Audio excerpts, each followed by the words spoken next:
Hepinize merhaba arkadaşlar. Bugünkü videoya hoş geldiniz. Bugünün videosunda kuşlara güzel bir bakım yapacağız. Hem de şöyle bir kendimi çekeyim dedim. Burada tam YouTuber seti. Şuramdan yemi göstermek istiyorum size. Hem de ortamı bir göstereyim istedim. Şöyle ki yağmur tekrar geri geldi. Yapacak bir şey yok. Baharın bereketi diyelim. Barajlarımız da olsun. Milli takımımız çok şükür Dünya Kupası'nda bunun da keyfi var. Şöyle önüne bir şemsiye koydum kümesimizin. Çünkü burası biliyorsunuz su alıyor. Yani girişte şu bölgede bir su var arkadaşlar. O yüzden onu engellemek için bir şemsiyeyi deneyeyim bakayım dedim. Şöyle büyük bir şemsiye aldım. Yaklaşık 2 metre çapı var bunun da. Böyle bir şemsiye koydum. İnşallah işe yarar.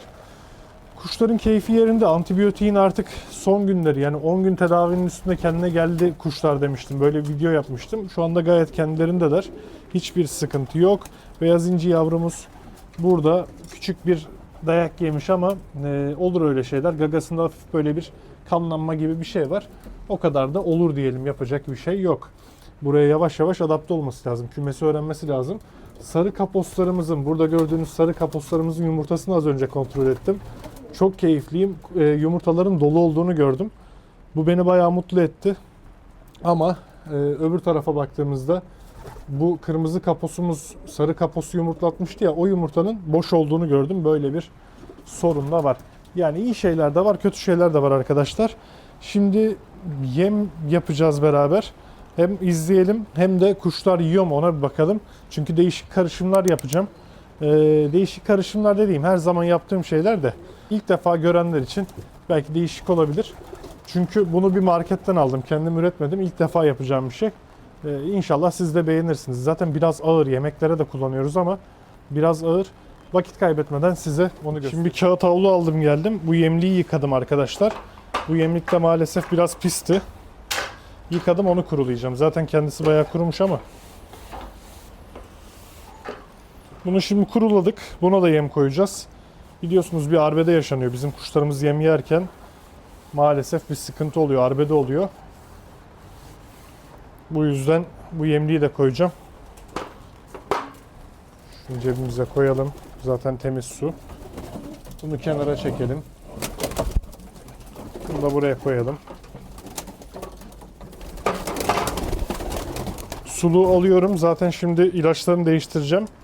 Artık son bir gün ya da 2 gün antibiyotiği vereceğim. Ondan sonrasında artık uzun bir süre antibiyotikle vedalaşıyoruz. Zaten takipçilerimizden biri, bir abim de yazmış. Hayvanların florasını güçlendir, bağışıklık sistemini güçlendir. Bu kadar antibiyotik iyi değil diye. Gerçekten bilincindeyim arkadaşlar. Bu kadar antibiyotiğin iyi gelmeyeceğini çok iyi biliyorum. O yüzden doğal takviyelerle beslemeye çalışıyorum. Hatta buraya abimizin dediği gibi bir toprak zemin de yapacağım. Şuralara, yaklaşık şuralara böyle yeşil şeyler var. Havuzlar var. Onlarla birlikte bir toprak alan oluşturacağız ama şu yağmur çamur geçsin. Ondan sonra yapacağız onu. Burada da ızgaralar, fazlalık ızgaralar eşhanelerden kalan duruyor. Onlar da yağmurda yıkanıyorlar. Şimdi geçelim yemi yapmaya. Yemimiz 2 şeyden oluşacak arkadaşlar. Bir, insanlar için kullandığımız, yani marketten aldığım benim sarımsak püresi. Bu sarımsak püresi gerçekten çok ağır. Yemeğe koyarken bile çok az koyuyor eşim ama ben artık bunu kuş ürünü yaptım. Sadece buzdolabında muhafaza etmek için buzdolabına koyuyorum. Yemeğe kullanmıyoruz. Hem ağır olduğu için hem de ben buna yanlışlıkla bir kaşığı daldırdım. Sonra kuşların yemine attım kaşığı, tekrar soktum. O yüzden mundar ettim bunu. Yani kuşla temas eden bir şeyi kesinlikle evinizde kullanmayın. Size de tavsiyem. Çünkü Allah göstermesin, salmonella riskli bir şey. Öldürür yani. Çaresi de yok bildiğim kadarıyla. Gerçekten ciddi sıkıntı olur. O yüzden evle çok fazla haşır neşir olmayın. Temas içinde olmayın arkadaşlar. Bu arada abimizin tavsiyesi, tamam sağlıklı tutalım, kuşlarımızı sağlıklı tutalım. Tavsiyeleri çok güzel ama böyle absürt yorumlar da yapanlar var. Bazı yorumları yazarken de imtina edin be kardeşim. Bu adam da 15 yıldır besliyor. Bildiği bir şey vardır diye bir düşünün. Bir anlık aklınızdan geçsin. Yani kendinizi komik duruma düşürmeyin. Cevap dahi vermedim. Vermeyeceğim de zaten ama yani benim kullandığım takviyeler acaba kümesine kaç kere girip çıktı? Ya bana fikir verecek adamın muhtemelen şey olması lazım. Örnek veriyorum, video çektiğim Refik Büyükgöz bana tavsiye verebilir. Ya da işte yorumda yazan bir abim var, o tavsiye verebilir. Ya da 30 yıldır besliyordur, her türlü takviyeyi yapıyordur kuşlarına. Kuşları bir kere bile hasta olmamıştır, aşı yapıyordur, takvimine uyuyordur. Bu adam bana fikir verebilir ama Yani bunun da fikrini vermezsin be kardeşim. Yani ya şey gibi bir şey bu. İşte güvercinde dişi yumurtlar, erkek döller. İşte yumurtanın içinden yavru çıkar. Aa hadi canım. Ya da şey demen gibi bir şey. Yumurta 17 günde çıkar. 17-21 gün arası çıkar gibi. Tövbe estağfurullah. Neyse öyle daraldım, size de anlatayım dedim. Sizle de paylaşayım dedim. Şimdi sarımsak lapası çok fazla geldi. Bu arada arkadaşlar bu bir tane marketten satın aldım. Reklam değil. Zaten üstünde kapağında yazısını görmüşsünüzdür. Sarımsak püresini satıyor. Böylece işte 2020'ye kadar son tüketim tarihi var ama açıldıktan sonra 3 ay diyor. Şöyle üstünde de yazar zaten. Sarımsak püresi. Bu püreyi aldım. Hem insan için güvenilir olduğu için aldım. Hem de üstüne zeytinyağı koydum ben. Zeytinyağıyla biraz seyrettim. Çünkü saf halini verirseniz gerçekten yakar hayvanları. Böyle de muhlama gibi duruyor. Canım yemin ediyorum muhlama çekti. Az bir şey alalım. Çok fazla değil. Hayvanlarımızı yakmayalım. Şöyle koyalım. Uzun zamandır da yem karışım videosu yapmıyordum sizde. Siz tabi muhtemelen bu konuşmaları atladınız. İleri sara sara izlediniz. Canınız sağ olsun ama bir beğeninizi alırım. Hazır hatırlamışken ben de şurada bir saniye durayım. Bir beğeni atalım arkadaşlar. Çok görmeyelim. Tamam, beğeni attığımıza göre devam ediyorum karıştırmaya. Şimdi buna ne ekleyeceğiz? Buna da uzun süredir yeme eklemediğim Vitamineral'i ekleyeceğiz. Bu Natural markasının Vitamineral pembe tozu arkadaşlar. Yani en iyisi, pembe tozların en iyisi bu. Bundan da şöyle ekleyelim. Bunu ekledik. Güzel bir yem karışımı yaptık. Bu birincisi. İkincisi de kuşların yine probiyotiği arkadaşlar. Bu probiyotiğin bir markası yok. Ama işte Ceyhun abi satışını yapıyor bunun. Bundan da birazcık koyalım. Hayvanların dışkıları iyileşsin diye böyle takviyeli bir yem verelim. Onun dışında kimyasal herhangi bir şey yok. Tamamen doğal. Bu probiyotikte de bu arada şey var. Hem sarımsak tozu var hem de prebiyotik içerikleri var. Böyle bir yem oluyor. Tozlu. Karıştıracağız bunu. Şöyle iyice karıştırdıktan sonra kuşlarımız da zaten yemlerini bekliyorlar. Kuşlarımıza servis edeceğiz. İnşallah şifa olsun. Bu arada yağmur da içeri damlamıyor. Şöyle göstereyim size. İçeri damlamıyor ama birazdan tabii ki çatıdan akıp gelecek. Ya şu kapının üstü ıslanıyor arkadaşlar. Şurası ıslanıyor, burası ıslanıyor, burası ıslanıyor. Bunu bir kapatıyorsunuz. İçerisi burası su oluyor. Burası saçma sapan bir şekilde sırılsıklam oluyor. O yüzden onu bir şekilde engellemem lazım. Ne yapacağımı da bilmiyorum. Bak bu konuda akıl verebilirsiniz işte. Hatta siz demiştiniz ki bana, değerli takipçilerim, arkadaşlarım, abilerim, kardeşlerim. Demiştiniz ki bu kümesin altı su alır hocam. Yerle sıfır orası. Keşke biraz yüksek yapsaydık. Ya ben o anda katılmadım. İçerisi 5'e 10'du. Katılmadım çünkü şunu bilmiyordum. Buranın çatısının eğimi buradan böyle geliyormuş. Yani buradan bu tarafa doğru eğimliymiş. O yüzden buradan yağan yağmur bu kümesin altında birikme yapıyor. Onu bilmediğim için ben önlemimi aldım. Şu altta bakın 5'e 10'un zaten yükseltisini görüyorsunuz. Alttan zeminle su temas etmez dedim ama su altında birikti. Keşke böyle bir 5 santim yüksek yapsaydım da su akıp gitseydi altından. Onu düşünemedik. Hadi yem verelim biraz.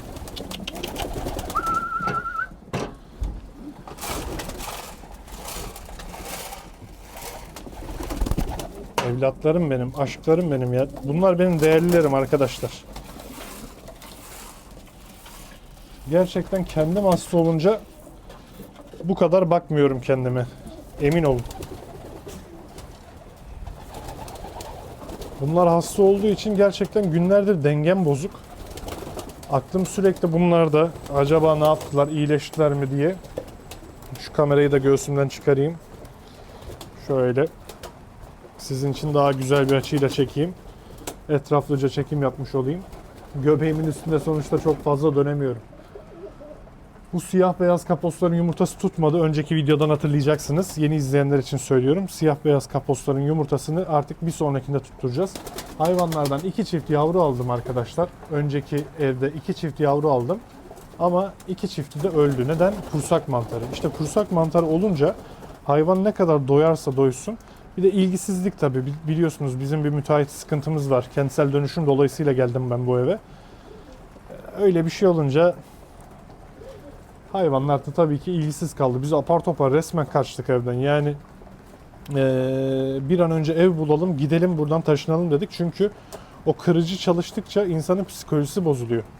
Evin orası çatlıyor, patlıyor falan. Hep bir sıkıntı. O yüzden kedi köpeğin de psikolojisi bozulunca lanet olsun evine dedim. Kendi evimi bıraktım, geldim kiraya. Yapacak bir şey yok. Hayat sürprizlerle dolu. Bakalım ne olacak, nasibimizde ne var. O evde bahçeli olacak tekrar yeniden yapıldığında. Biraz küçük orası bu ya. Bu evin yarısı kadar ama belki kendi evimiz diye otururuz. Belki de başka bir şey yaparız. Başka bir şekilde değerlendiririz, bilmiyorum. Neyse, konudan da sapmayalım. Beyaz, hadi kalk sen de bir hareketten, bir yeme git ya. Bu sürü ne yapıyor diye bir düşünme kızım. Bak şu kartopu. Sana isim önerileri geldi. Beyazıt geldi. Casper geldi. Ondan sonra abine yazmıştı başka. Bir tane yorum atan oldu isimle ilgili. Onu da unuttum. Casper yazdım. Instagram'dan da Beyazıt isim önerisi geldi. Onlardan birini koyacağım. Kızım orası değil. Şu yemliğe geleceğim. Buraya gel. Şunu alsam şimdi kuşlar da panik yapacak. Stres yapacak. Bakın dişi kendine geldi, toparladı bayağı.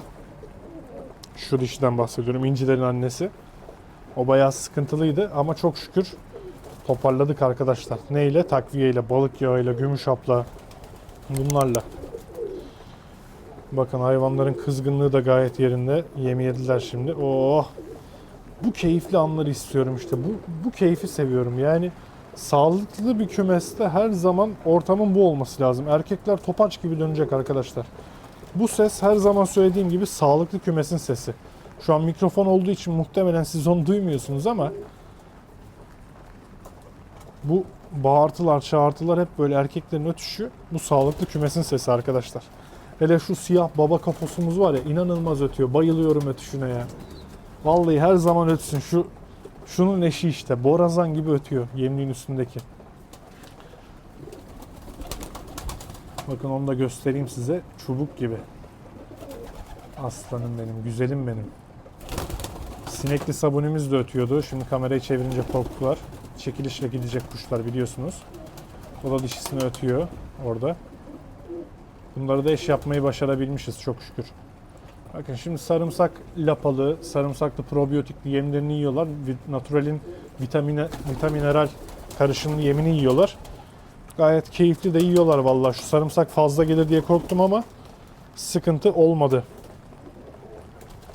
Son antibiyotikli suyu da verdik mi, yarını da atlattık mı tamam. Aa, yavrulardan biri kursak şişirdi sağdaki. Ötme hareketi yapıyor. Biri erkek çıkacak galiba. Şu yemliğin üstündeki galiba erkek çıkacak arkadaşlar.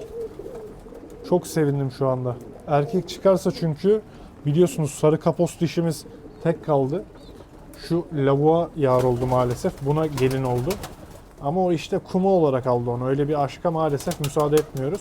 O yüzden siyah kaposlardan biri erkek çıkarsa sarıyla eş yapacağım inşallah. Sarı bu böyle, yani böyle görünüyor. Bu diğer takım sarıdan ama şu sarı dişi boşta kaldı. Kocası rahmetli oldu. Sizlere ömür. Onunla siyahı eş yapacağım. Ey maşallah size, ne kadar keyifliler. Burayı bir tur daha yakayım pürümüzle ben. Biraz daha güzel bir hale getirelim. Yağmur da başlıyor zaten, hızlanacak. İstanbul'da bu akşam sağanak yağmur gösteriyor. Bakalım ne olacak, ne bekliyor bizi, göreceğiz. Durum böyle arkadaşlar. Kendinize çok iyi bakın. Bir sonraki videoda görüşmek üzere. Abone olmayı, beğeni atmayı ve yorum yapmayı unutmayın. Sizin desteklerinizle ilerliyoruz çünkü. Bir gün inşallah bu iş tek işim olursa, ek işim değil tek işim olursa sizlere çok dua ederim. O yüzden desteklerinizi esirgemeyin. Bu garibin duasını alın diyorum. Kendinize iyi bakın. Şaka bir yana. Hoşça kalın. Bir sonraki videoda görüşmek üzere.